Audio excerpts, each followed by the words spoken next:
Form దగ్గర ఎంత పని చేసినా గానీ ఇంటికెళ్ళిన తర్వాత ఎవరైనా కమ్మగా వండి పెడితే హాయిగా తిని పడుకోవచ్చు అనిపిస్తది నాకైతే. కానీ ఎవరు చేస్తారు, చచ్చినట్టు ఇంటికెళ్ళిన తర్వాత మనమే చేసుకోవాల్సి వస్తది. అదేంటో గానీ ఎంత ఒంట్లో ఓపిక లేకున్నా గానీ ఇంట్లో వాళ్ళ కోసం అయితే ఎక్కడ లేని ఓపిక తెచ్చుకొని వాళ్ళకి నచ్చినవి వండి పెడతాము. అదే మనకు గనక వండుకోవాలనంటే ఆ ఓపిక అంతా ఎక్కడ పోతుందో ఏమో ఏం అర్థం కాదు. ఆ ఇంట్లో ఉన్నది ఏదో కారమో పచ్చడో వేసుకుంది, ఇప్పుడు నా కోసం ఏ వంట చేసుకుంటా అని చెప్పేసి అనిపిస్తుంది నాకైతే. నాకు తెలిసినంత వరకు నాకు మాత్రమే కాదు, ఇంట్లో పనిచేసే ప్రతి ఒక్క ఆడవాళ్ళకి ఇట్లే అనిపిస్తది. ఇంకా ఈ వీడియో విషయానికి వస్తే మొన్న నాటుకోడి గుడ్లతో చేసిన ఎగ్ కర్రీ మా వాళ్ళకి బాగా నచ్చిందంట. ఇంకా అందుకని చెప్పేసి మా వాళ్ళైతే నైట్ డిన్నర్ లోకి చపాతీలు చేసుకుందామని చెప్పేసి చెప్పారనమాట. చపాతీలోకి మొన్న చేసినట్టుగా ఎగ్ కర్రీ చేయమని చెప్పారు.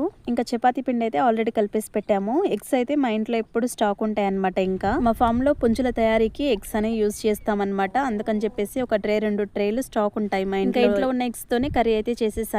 ఇంకా రేణుకైతే చపాతీలు రాకుతుందనమాట. నేనైతే ఇంకో పక్క చపాతీలు కాలుస్తున్నాను. అయితే ఇక్కడ ఏమైందంటే మా చిన్నప్పుడు మా నాన్న మా ఇంట్లో రొట్టె చేసినా గానీ చపాతీ చేసినా గానీ కర్రీలో ఇట్లా మొత్తం ముక్కలు వేసుకొని కలుపుకొని తింటుండే అనమాట. బాగుంటుండే. అయితే నేను కూడా ఒకసారి అట్లా ట్రై చేద్దామని చెప్పేసి ఇట్లా కలుపుకున్నానండి. ఒక్క ముద్ద కూడా తినలేకపోయినా నేను. అసలు బాలేదు, అనవసరంగా చపాతీ వేస్ట్ చేశానా అనిపించింది నాకు.